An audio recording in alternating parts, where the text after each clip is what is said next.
everyone. Good afternoon, greetings. Welcome to, I guess, the first full day of the ICDS. So it already seems like we've been here a long time. There's so many good conversations going on. I am so proud of myself for an hour-and-a-half long lunch that I just think,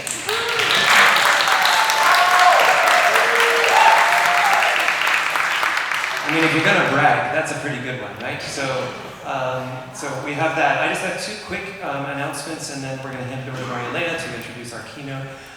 One is, I've introduced last night that we have a videographer and we have a photographer rolling around taking a lot of pictures, but you are also taking a lot of pictures, and we would be thrilled if you would post some of your pictures to the Dalcro Studies Instagram page. And so if you haven't already friended us on the social medias, Facebook, Instagram, I think we have a Twitter account, and I think we have a LinkedIn account. So if you join all of them, that'd be great. But if you would just say what a good time you're having here, we would love everybody who didn't come to be like, darn it, I should have gone, and I'll definitely go again in 2 years.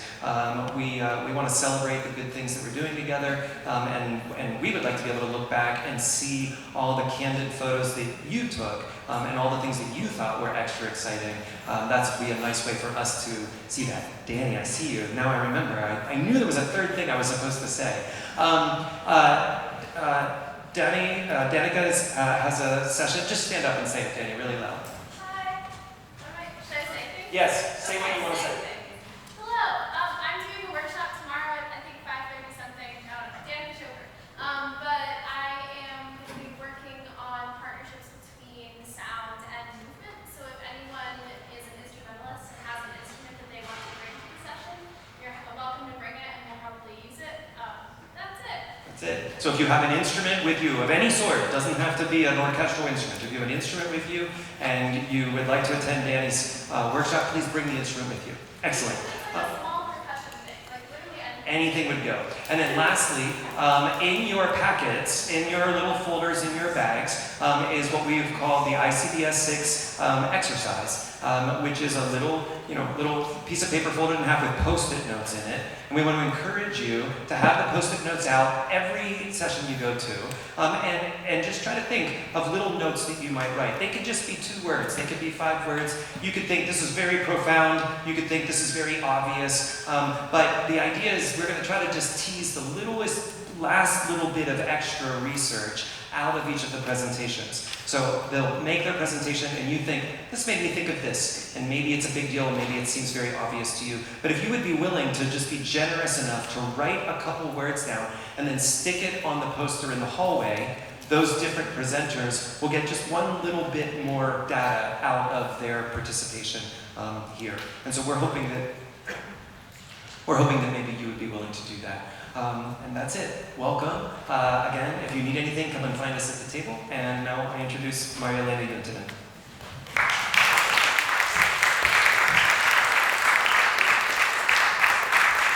Hello everyone. It's a great pleasure for me to introduce our second keynote of the conference. Dr. Tawnya Smith is Assistant Professor of Music and Music Education at Boston University. She is an integrative researcher who explores expressive arts principles to promote holistic learning that is grounded in the learner's authentic and developing self. Her background in music education has led her to experiment with free musical improvisation and multimodal arts response as a means for learners to explore the self in a community setting. She has an extensive qualitative methodology background and has collaborated on a number of research projects in music and arts education. Her current interests include pedagogical approaches that draw from ecojustice education and ecopsychology. She has published widely in international research journals and compilations. She is co-author of the book Performance Anxiety Strategies and co-editor of a great book, Narratives and Reflections in Music Education, Listening to the Voices Seldom Heard. She is currently senior editor of the International Journal Education and the Arts, among others. And the title of her keynote today is Moving and Sounding in an Ecoscape of Belonging, healing from false notions of the separate self. It's a great pleasure to have you here, and please join me in welcoming Tawnya Smith.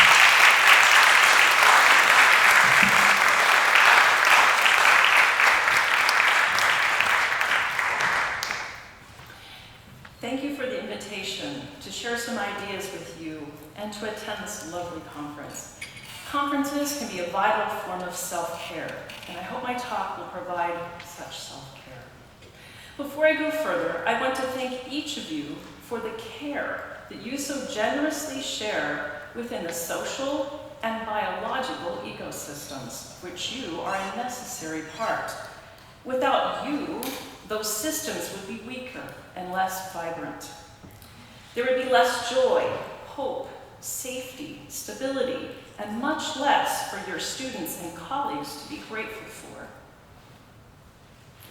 Please take a few moments to think of a few ways that you fulfill your niche in the social ecosystem.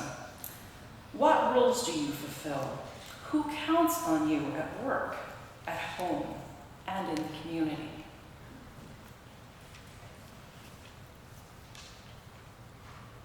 Now, consider how you fulfill your niche in the biological ecosystem. What processes and relationships do you have with the more than human world? If this is less obvious, take a deep breath of oxygen, courtesy of plants and the plankton in the ocean, and send them all back a loving exhale of carbon dioxide along with your gratitude.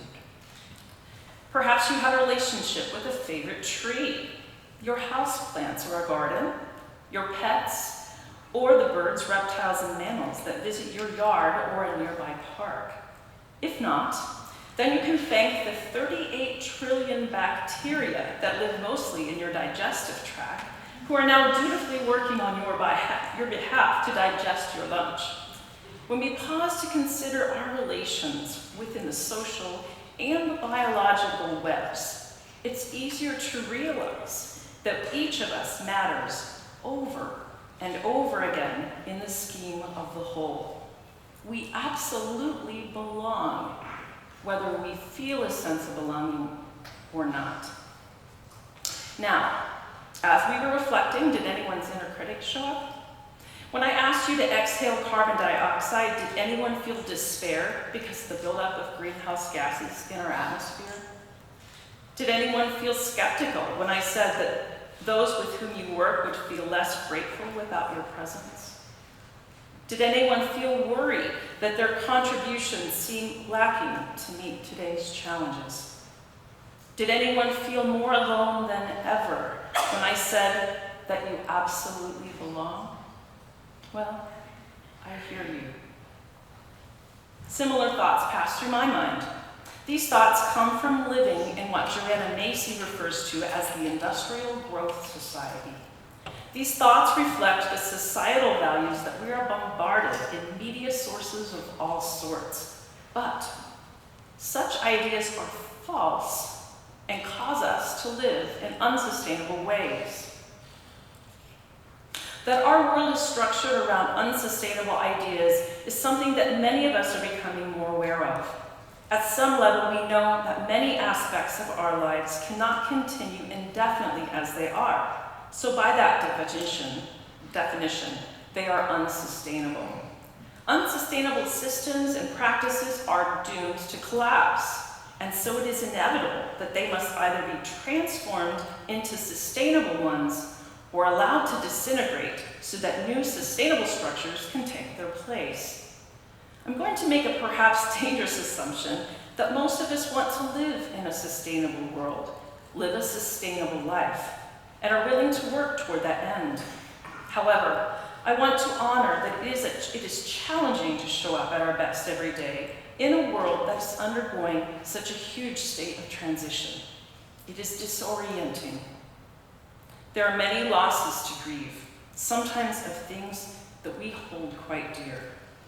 Also, there are an escalating number of uncertainties that provoke feelings of anxiety. These difficult feelings have been labeled eco-distress, and they are a reasonable and healthy response to the intensifying changes that we face.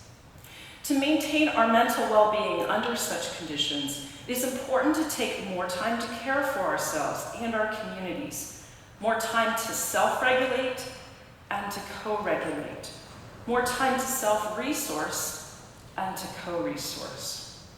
This extra time is needed so that we may adapt thoughtfully and carefully, so that we do not contribute to the chaos within or beyond ourselves. Extra care is needed as we extend compassion to ourselves and to others, because some days our best self may need to take a necessary break into a temporary state of denial, or other days it may need to express the raw feelings of eco-distress. The good news is that we are movers and sounders, dancers and musicians, and every one of us has cultivated deep sensitivities to our worlds. We know how to maintain art-based practices that can sustain us and cultivate resilience. We are invested in the creation of beauty. Of course, our relationship with the arts has value beyond beauty. For many of us, it has been a lifeline, a coping strategy, a way to emote excruciatingly powerful emotions, from heavy grief to explosions of joy. So many of us create and teach in the arts because we personally know their healing powers.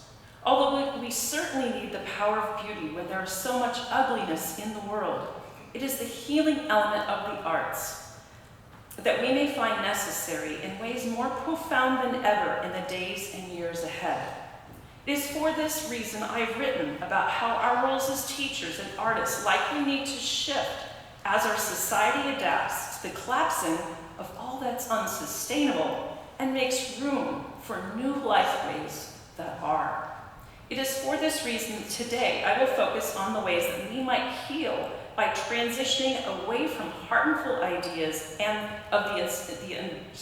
harmful ideas of the unsustainable industrial growth worldview. I believe that individual and collective healing is needed to transform the ways that this worldview undergirds our society. And doing so may be the most important step that each of us can take at this time. To think about how we might go about such healing in our work as artists and educators, I will first share a little about my current teaching so that you can take a peek into the way that I'm working to make modest and incremental changes. I will then share the ideas of thinkers who have helped me to make meaning out of eco-distress and have challenged me to make changes toward a more life-giving worldview and approach in my work. I will then share some ideas for how we might go about transforming our practices. I am fortunate to facilitate an interdisciplinary arts course that's open to undergraduate students from all majors across the campus, titled Arts Engagement as Active Hope. One aim of the course is to help students face the painful realities of environmental degradation, such as global heating and ecosystem collapse. We do this work together in several ways, but the first and I believe the most important way is through nature attunement. I invite the students to find a natural space, attune to it with all of their senses, and then engage with various art forms to collect art-based data about their experience. These art reflections help them to focus upon what's going on beyond themselves and inside themselves.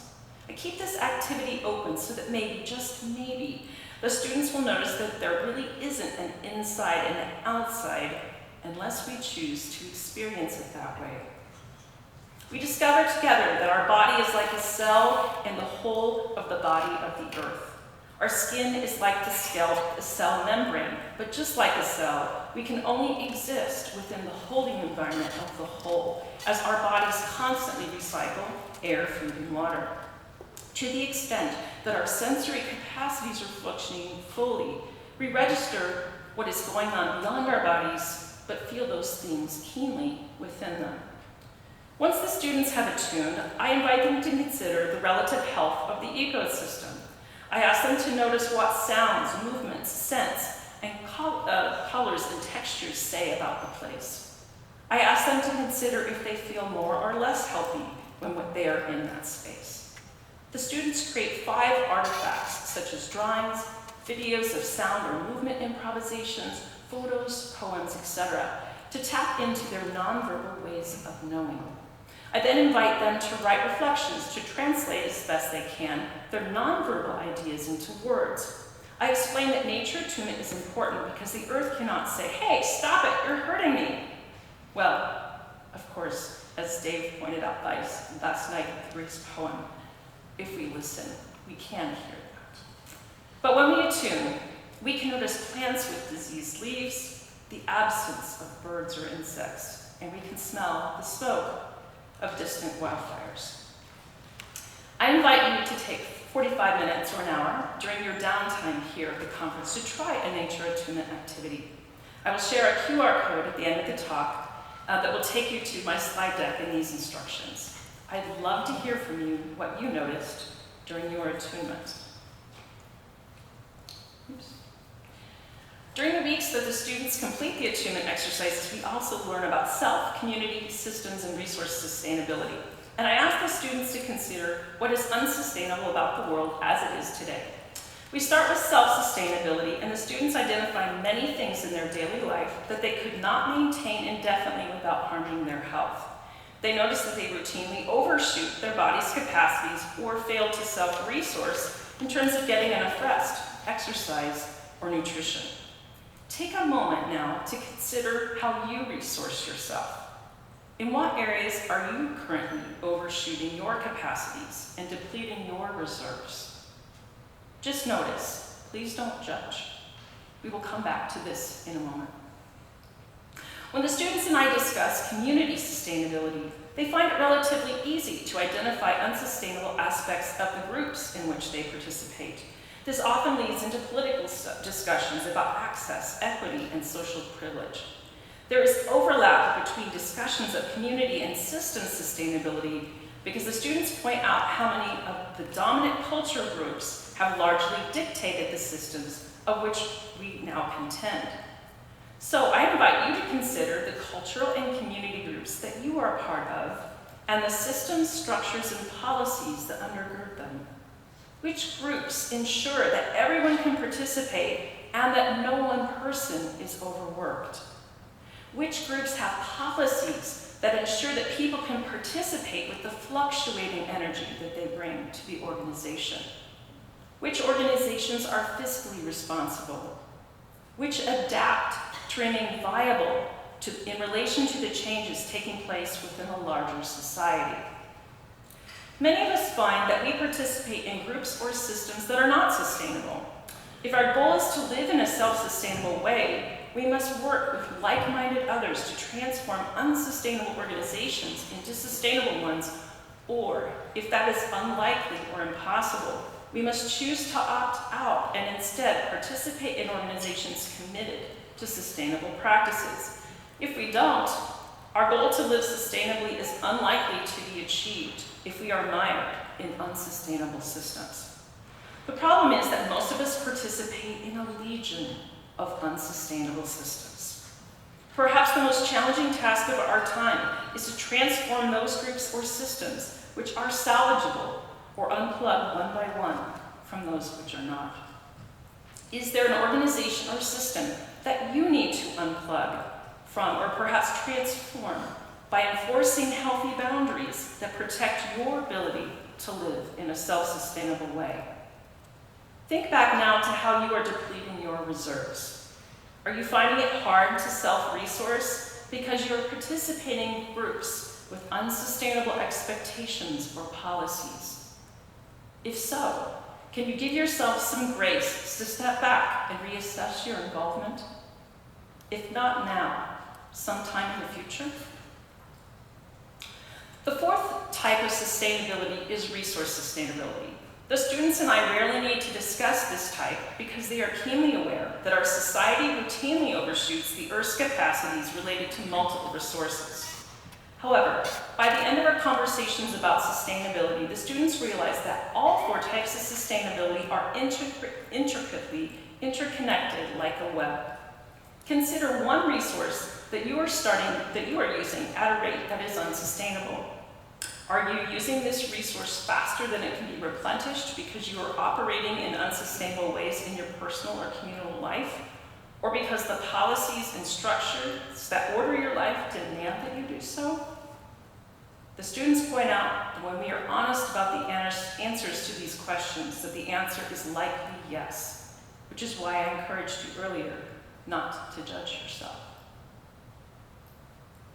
One student was stunned to make connections about self-sustainability and the other types of sustainability. She went from having feelings of anger and contempt towards people who refuse to recycle or to conserve resources to having feelings of compassion.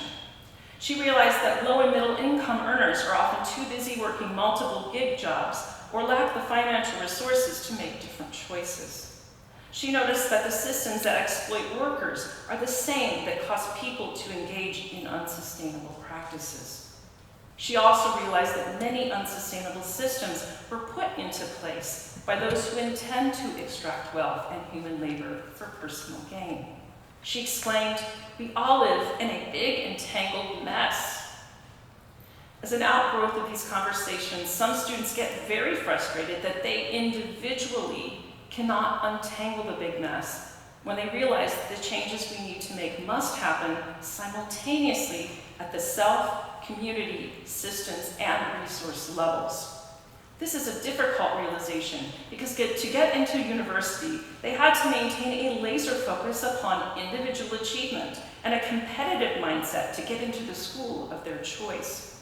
As a result, some feel reluctant to release the self-interested strategies that have worked for them. Others are angry when they realize that individual striving is counterproductive, and that the only solution that has a chance of working involves collaboration across hundreds of strands of the web.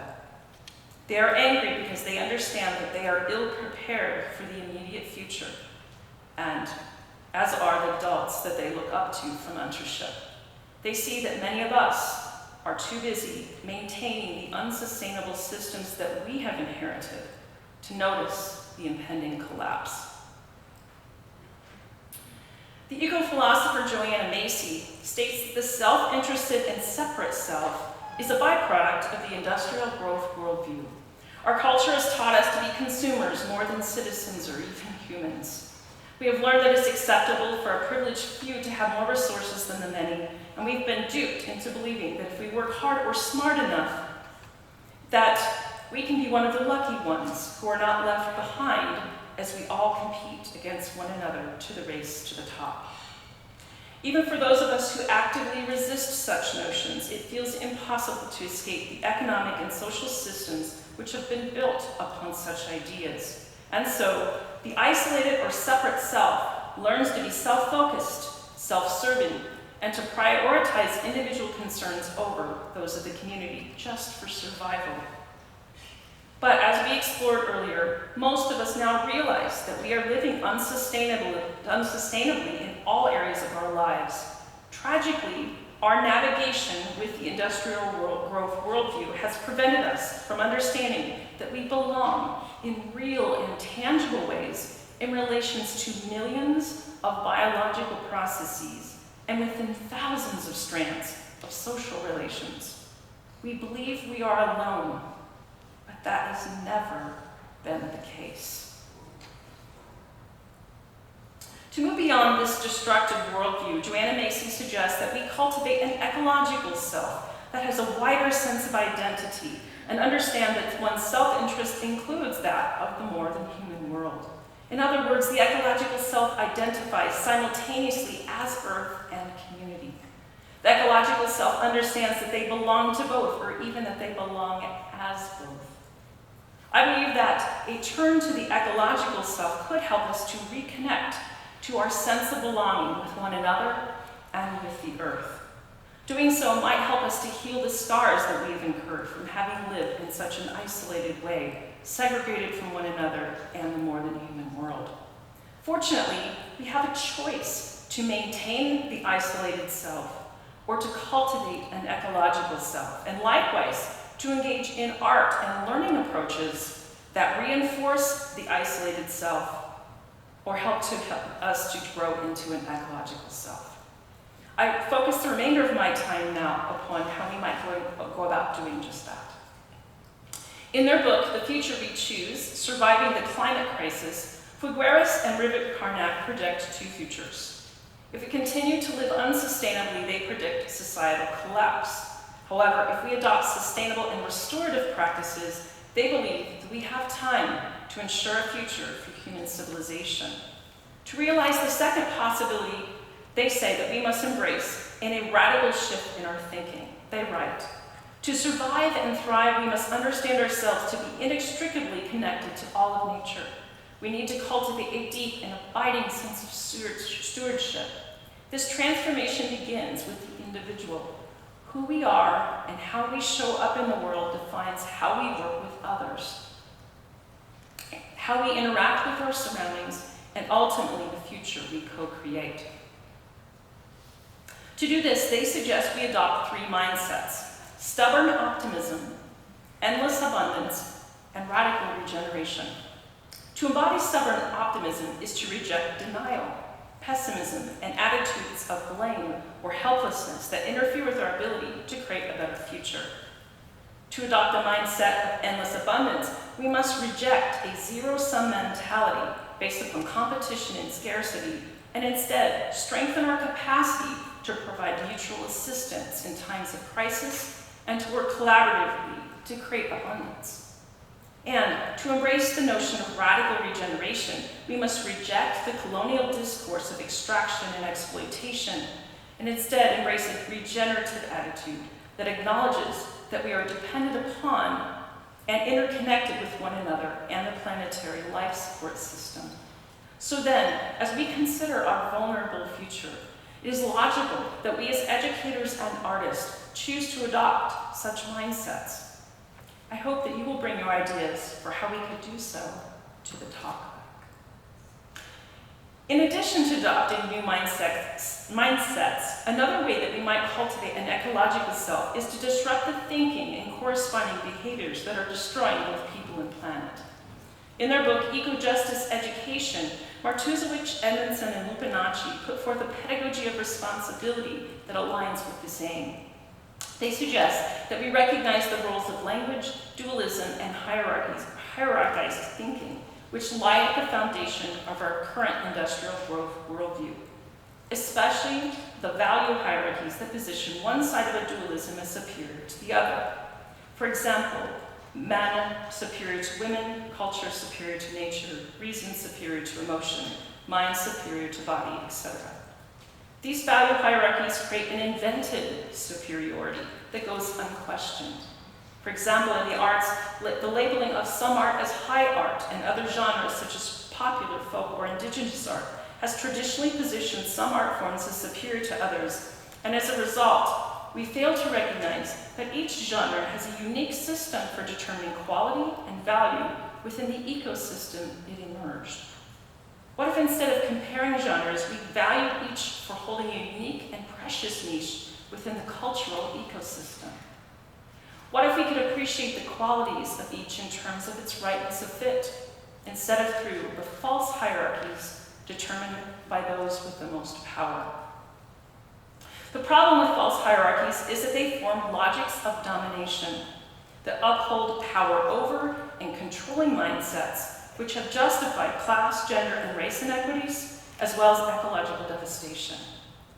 For an example that hits close to home for artists, our culture operates under the premise that the physical and emotional are related to nature, and that the mental is related to culture. This premise is paired with the assumption that whatever is identified with nature in the realm of the physical is inferior to what is cultural and thus human. Together, these two premises create false conclusions that work against the arts, because such thinking casts the arts and arts learning toward the bottom of the societal hierarchy. Because of our work is squarely in the realm of the physical and emotional, which are equated with the natural, our society devalues our contributions with the same attitude that it exploits the earth. In education, the arts are not seen as core subjects when they are compared to the language arts or STEM fields. In business, art is valued when it can be commodified. Similarly, governments value the arts primarily for their political power. As such, our society holds an extractive and exploitive attitude towards artwork if it values it at all. Perhaps that is why at times we may even struggle to value our work when it does not pay off economically, or when it does not help us to raise our status within the hierarchy. What power might we reclaim if we unplug from such thinking and from the systems that devalue our work? Perhaps this is one way that we can embody the second of Figueres and Ribet-Carnec's three mindsets, endless abundance. What if we were to resist or circumvent competitive structures and transform or opt out of systems that create scarcity of time, resources, or money, and instead created endless abundance through sustainable practices? It may be hard to imagine that possibility because the logics of domination are so strong within our culture. However, such thinking is built upon false premises. Nature is not inferior to human culture. Our bodies are human natures, are not inferior to our minds. Our emotions are not inferior to our thoughts. We need both to know our soul's purpose. I believe that the way towards sustainable systems of abundance lies in our ability to question false assumptions and free our minds, hearts, and bodies from such thinking so that we can create a better future. The world needs artists to call out false assumptions now more than ever. And what better means do we have to touch minds, hearts, and bodies than through the arts? So let's consider a few ways that we might identify and replace thought forms and assumptions and actions that stem from these logics of domination.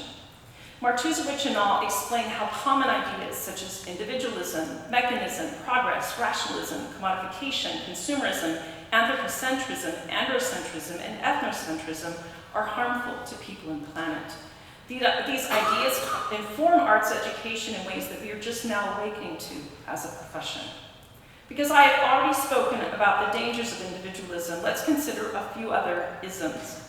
Mechanism shows up in music and dance pedagogies in a hyper-focus upon product and technique over process and creativity. The notion of progress often shows up in the arts in conversations of social comparison. Are we making individual progress in the race to the top of the social hierarchy? The catch with the notion of progress is that there's a sense of never enough. The idea of scarcity is baked in. Also, the idea of perpetual growth goes unquestioned, even in cases where that's a physical impossibility of our body. What if instead of social comparison, we focused upon the art that we love and the people that we love? I imagine that we will naturally continue to want to improve and expand our repertoire and abilities, but for a much different purpose. Perhaps our soul's purpose. I wonder then if we might be able to find enough each day and allow ourselves, I wonder then if we might be able to find enough each day and allow ourselves, like the earth, to enjoy circles and cycles of growth that include a spring, summer, autumn, and winter, so that we can grow in a more sustainable way. Our culture encourages us to work as if our bodies were a machine with no need for rest. What if we resisted this notion and allowed our bodies to realign with the cycles of the day, month, and year, the very cycles from which our species evolved? I could continue with the critique of each of the isms, but I think you get the idea of how the logics of domination within the industrial growth worldview have proved harmful. So let's turn now to the work of several authors who can help us to understand more about the ecological self. Deep ecologists Arne Ness, and George Sessions were the first to outline the 8 planks of an ecocentric worldview and to help us to understand how the self might evolve to understand its interconnectedness with the more than human world. Ecofeminists point out that the eco-self must also be equally aware of the interconnectedness within the social world because the logics of domination that we just spoke about have enacted in the social world. They've been enacted to justify the oppression of people and the destruction of the planet. The eco-psychologist Bill Plotkin defines the ecological self as one that understands its psycho-ecological niche He asserts that we each have a unique ecological role, a singular way that we can serve and nurture the web of life, either directly or through our role in human society. That we have a specific way of belonging to the biosphere, as unique as of any birch, bear, or beaver pond. And that what makes us human is not our autonomy, but our independent and communal relationship with everything else in nature.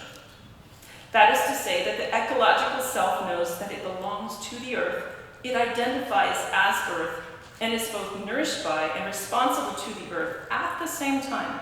It knows that it belongs, identifies with, is nourished by, and is responsible to the human community. Ecopsychologist Andy Fisher draws the ideas of self, society, and nature together to make the relationship between them more apparent. He argues that there are false divisions between the three, and the ecological self is one that grows ever more deeply into the realization that the three are actually one. He argues that those navigating through an industrial growth worldview need an ecopsychology to help break down the false divisions in our minds so that we can learn to live more sustainably.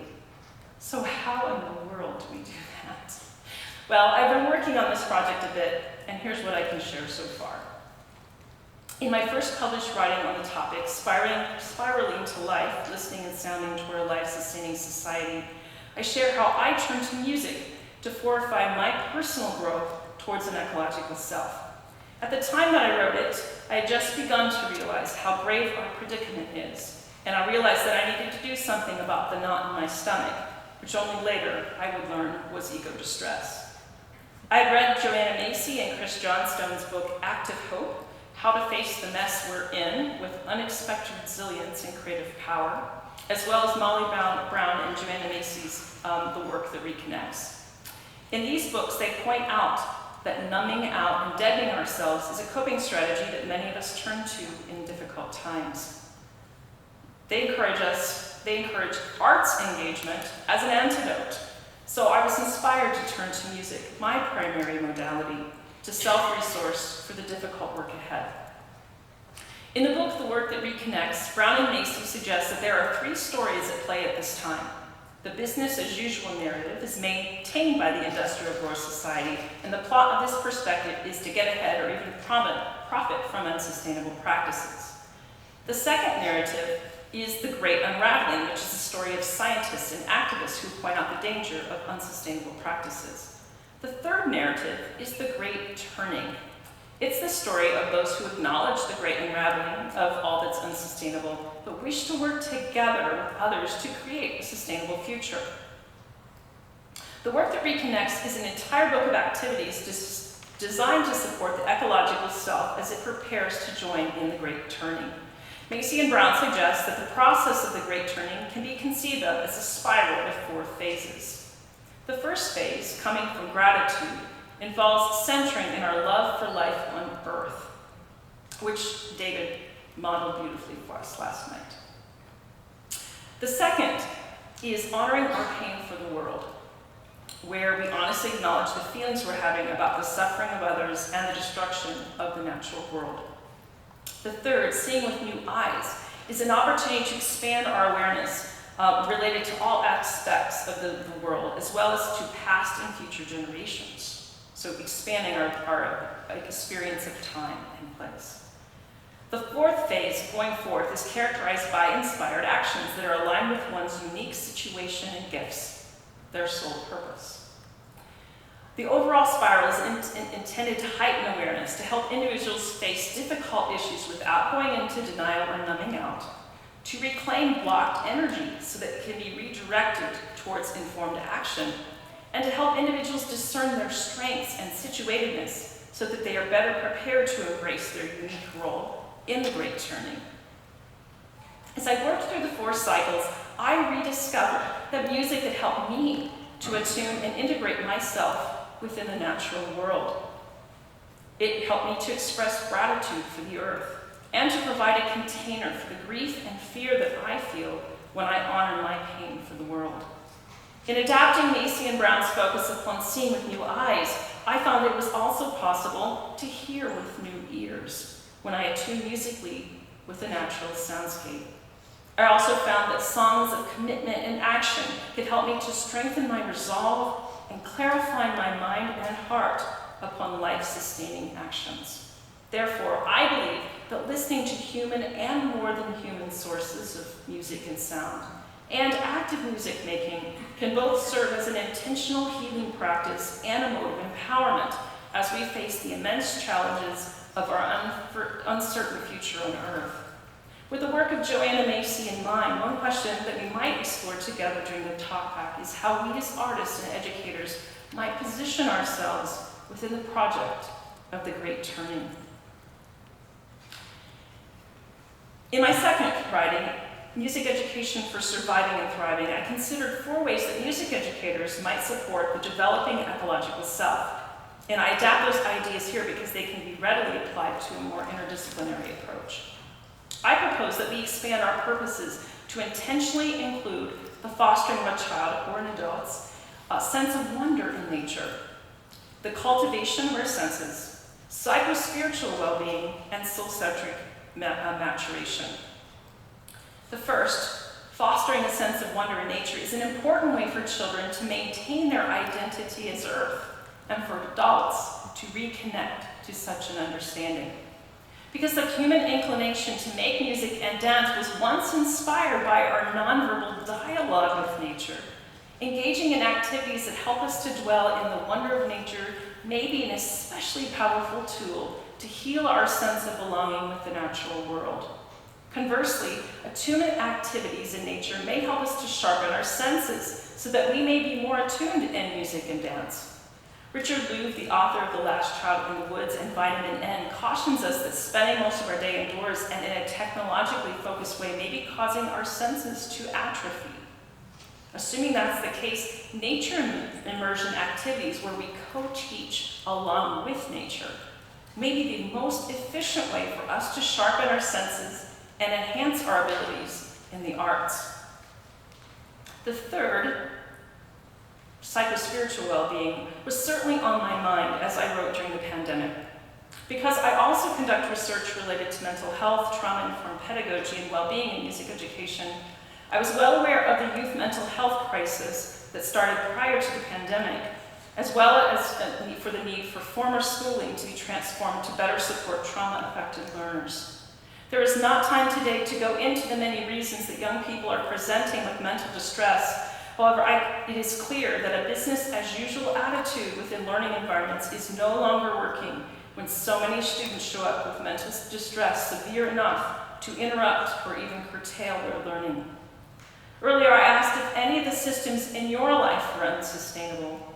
I'm going to go out on a limb here and suggest that our students' mental distress is a clear symptom that they are living in multiple unsustainable systems. We cannot individually eliminate the threat of school shootings, abuse and neglect in the home, or even ensure that our students put their phones down so that they get an adequate amount of sleep. However, we can adapt learning environments in ways that account for the chronic stressors that our students face. I think we need to consider such adaptations a critical part of our work from this point forward, because it is likely that we will all encounter chronic stress as we enter into a period of great unraveling and hopefully great turning. That said, I realize that most of us are not prepared to be clinicians or healers, nor is it appropriate for us to relinquish our role as educators. However, our pedagogies must do no harm and must not reinforce the isolated self. Instead, we need approaches that create a genuine sense of belonging so that students feel safe enough to learn and to heal on their own. Adopting dispositions, procedures, and protocols that arts therapists have traditionally used may prove to be helpful to us as we adapt our learning approaches. Trauma-informed pedagogies also may hold great promise. Beyond making our creative and learning spaces more conducive to well-being, I draw from Bill Plotkin, who suggests that the ecological self is one that grows out of the ego self and towards a soul-centric self. By soul-centric, Plotkin means that the self has a sense of purpose that is based in an evolving inner wisdom. Noting that our culture reinforces the ego self, Plotkin suggests that most of us need activities that help us to better understand the unique gift that we bring as we fulfill our niche in the biological and social ecosystems. Because we have been so focused upon our statuses within the social hierarchies as a matter of our survival, most of us have not had the opportunity to deeply reflect upon our purpose, and we have had few mentors to show up and help in the way. Moving away from practices based on social comparison and towards ones that cultivate deep reflection and honor one's inner knowings may help us to break free from egoic motivations and instead embrace who we might love to become. With these 4 ideas in mind, I would love to hear your reflections during the talkback about how you could foster each of these in your practices. After I'd written that music education might foster soul-centric maturation, I started to examine the music education that I personally had received. Much of it had reinforced the separate ego self, and I realized that I wanted to eliminate such practices from my teaching. In my 3rd publication, The Trauma of Separation, Understanding How Music Education Interrupted My Relationship with the More Than Human World, I critiqued my childhood music education experiences to show how some repertoire had been harmful. I concluded that it's important for educators to identify repertoire that encourages children to disconnect from nature or to even view nature as evil or inherently dangerous. I suggested that such literature be removed from consideration or very carefully contextualized as to not cause inadvertent or in some cases intentional harm, as in the case of songs that implied white supremacy, the colonization of indigenous lands, or the extraction of natural resources. I also suggested that music education be expanded to sound education, so that children can more easily stay connected to their inner nature, gifts, and understandings, as well as their sense of being a part of the earth. Perhaps together we can consider ways that our education has taught us to feel separate or even think we're superior to nature, or the ways that it has cut us off from understanding our inner nature.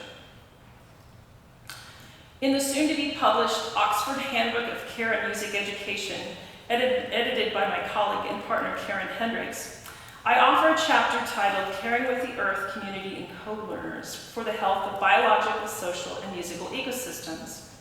In this chapter, I considered aspects of music education that need to be adapted so that we can better nurture the ecological self as it participates in learning communities.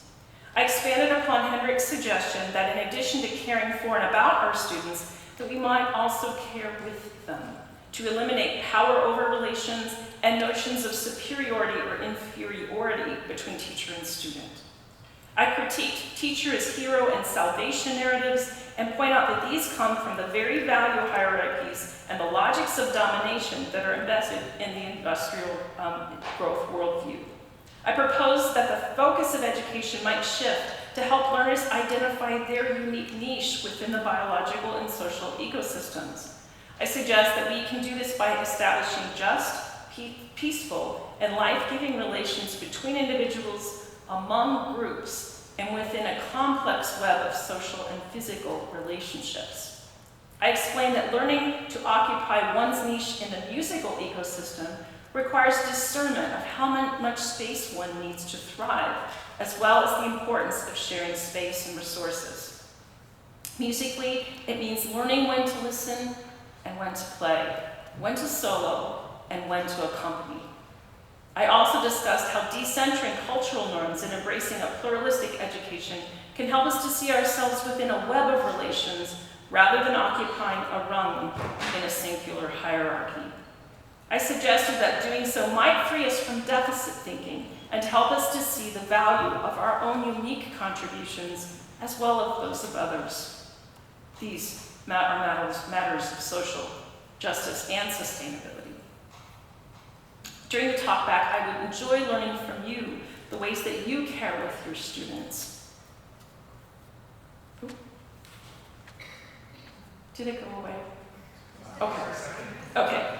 I will start. During the talkback, perhaps together we can consider the ways that education has taught us. Oh, that's the wrong one. During the talkback, I would enjoy learning from you the ways that you care with your students.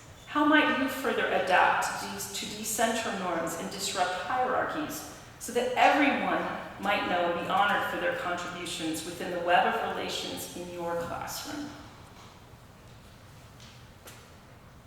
Currently, I am writing a book that draws ideas from the field of ecopsychology to help me to rethink the foundations of our current educational systems. Andy Fisher uses a triangular model, which I introduced earlier, so you've already seen it, which is good. Oh, there it is again. Okay. His triangular model to make clear how the divisions of psyche nature, psyche society, and society nature are at the root of the environmental crises. He suggests that transitioning to a less fragmented worldview is key to a sustainable future. I see this framework as holding the potential to help us heal from false divisions and to know better how to nurture an ecological self. I hope the book will be available in 2024. However, I would be delighted to share a few previews during the talk. As I self-parent my ecological self and learn to care with my students as they discover their ecological selves, I feel that there is still so much to learn. However, I'm starting to see a vision of an ecological self, one who knows that they belong because they understand the myriad ways that they fulfill a niche in both the biological and social ecosystems. I see an eco-self that is aware that what they do makes a difference for good or ill. I see an eco-self that understands because they are aware of their interconnectedness that collective adaptations are necessary. I see an eco-self that knows that they cannot do it alone and are not on their own. I see an eco-self that is aware that their song and dance are unique and essential, but are just one beautiful stroke in the whole expression of the world. They know that their expression is enough, that their niche has a rightness of fit. They can fulfill the obligations of their niche every day and not grow weary because they give what brings them joy to give, and they take only what they need to thrive. What then needs to fall away to ensure the age of the ecological self? Practices that isolate must be replaced with practices that reconnect and promote belonging. Practices that reinforce self-interest within a system of invented hierarchies must be replaced with those that situate learners within a web of social and biological relations. Practices that overshoot the capacity of the learner or harm those involved must be replaced with those that honor the limits of nature, including human nature. Practices that privilege the mind over the body and at the expense of the body must be replaced with a holistic approach that views the learner as a part of the collective eco-consciousness, a living channel through which the earth expresses itself. In this talk, I explained how the industrial growth worldview and notions of the separate self disconnect us from our identity as earth and with one another.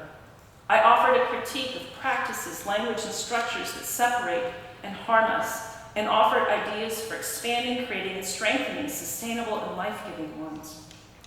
With a vision of the eco-self in mind, I trust we might discern which practices and structures to keep and which to unplug from as we compassionately forgive ourselves and others for past abuses. To the extent that we nurture our ecological selves toward deeper maturity, join in the project of the great turning, and help one another to deeply know that we belong within the biological and social worlds, I believe that we may open the possibility for a sustainable and life-sustaining future. As artists and teachers, I believe that we may do this work by moving and sounding in an ecoscape of belonging. Thank you for listening to my ideas and for taking the time to engage with such a sobering topic. I look forward to meeting to you and to your questions.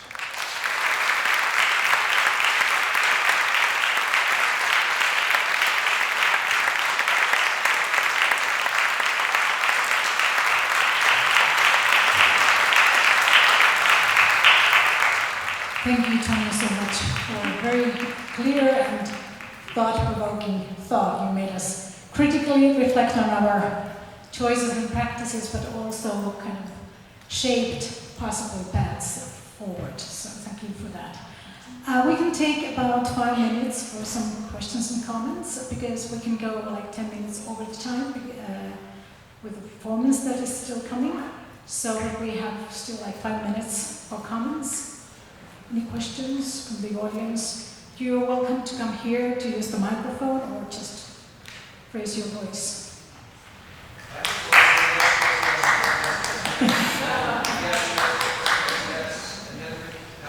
Okay, I agree. Yes. I have a question, actually. I think we all agree with all you said, and I agree the change and the transformation has to start with oneself and our practices and host communities. However, it can feel like very overwhelming with all the issues and problems we have. And sometimes you listen to politicians and decision makers and policymakers, and they totally kind of almost ignore the challenges we have. So what do you think about the amount of the possible ways of activism that the individuals can and have? And maybe something about that. So thank you for asking that question. I wrestle with that every day, as I think most of us do. One of the reasons I started working on this was because I had a student, one of our honor students, come into my office and sit down and say, I can't pay attention in instrumental methods class because I just fear that in 20 years I won't be teaching music. I'm going to be working towards survival.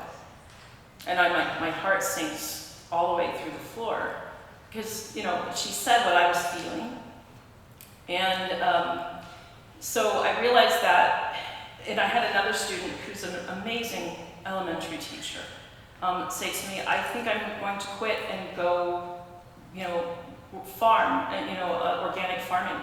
And we had, at the same time, I had another gentleman who's a performer, a great performer, I think a violist, right, Karen, who did that very thing. And so I'm thinking, well, that's not unreasonable. I can understand their choices, but I was like, but for us to have a sustainable future, everything has to be sustainable. Everything, including everything that we do. And that's, we are in our niche, I believe. So the only thing that we can do is to make the niche and the tendrils that come out from our lives ripple and be sustainable. So that's what I was saying with this noticing. What about me is sustainable? What is sustainable about the systems I'm a part of or the organizations? We can start making choices about where we put our energies. And Joanna Macy points out that from a systems thinking perspective, there are 2 times that we can actually impact major change, and that's when enough of the system changes, right? So that enough people change, right? So if we coordinate our efforts. And the other time is when there's a systems disruption. So like we saw that in the pandemic, that lots of things changed, even about this organization I hear. Some of them good changes, right, that have happened because there was an interruption of the system. So I think we look for, there will be collapses. Those are opportunities, not times to panic. That's where we need to be ready to work with other people to put something better in place, right? We need to be ready for that moment. We may not be able to make the change happen right now, but in those moments we have an opportunity. So that's something to kind of keep our antenna up for that. But then also too, most of us can, when we open up dialogue about this topic, and we find enough people that have similar concerns, and we're honest about that, we can start to change the niche that we're in to make it more sustainable. And I think that if enough people start to do that, and I think we will, it's going to be ugly, I think, but I think some of us don't want to change. All of us are like, if we're comfortable, we don't want to change. But as we become less comfortable, we will. So thank you for that question. Okay, short one. You have helped me understand a statement that was in my education that I never made sense of until this moment. The medium is the message, that old Marshall McLuhan saw. But as teachers, especially with we're teaching life, and music is a product of that, but we're actually teaching life. And so the medium of teaching the life is the message, and music is just one way that life is manifested. And you're in a very special place to do that, I think. I love what you just said, and I think that everything that we do that can be sustainable will remain viable. So if we want to ensure a positive future for arts, the faster that we can make it a sustainable thing, the better for all of us and future musicians and dancers and artists. To the extent that it's not sustainable, will become irrelevant, especially if everyone starts to focus on survival. We'll be like the string quartet on the deck of the Titanic. And so I think we have an option to be, because we engage in the mind, heart, and body, right? We have an option to move things in a way that perhaps other educators do not. So I think we have an important job.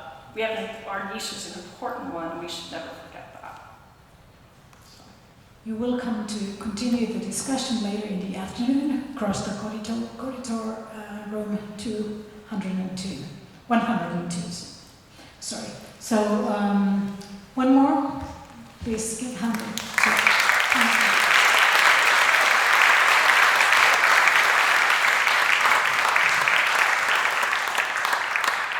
Thank you, everyone. I appreciate your attention. I have the honor to introduce Marlies Mujizers, who's performing The Sound of My Ability, a dance about accepting.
okay with, but it does, the session has run a little bit over, which we are okay with, but it does mean that we now have some pressures in the next 2 hours.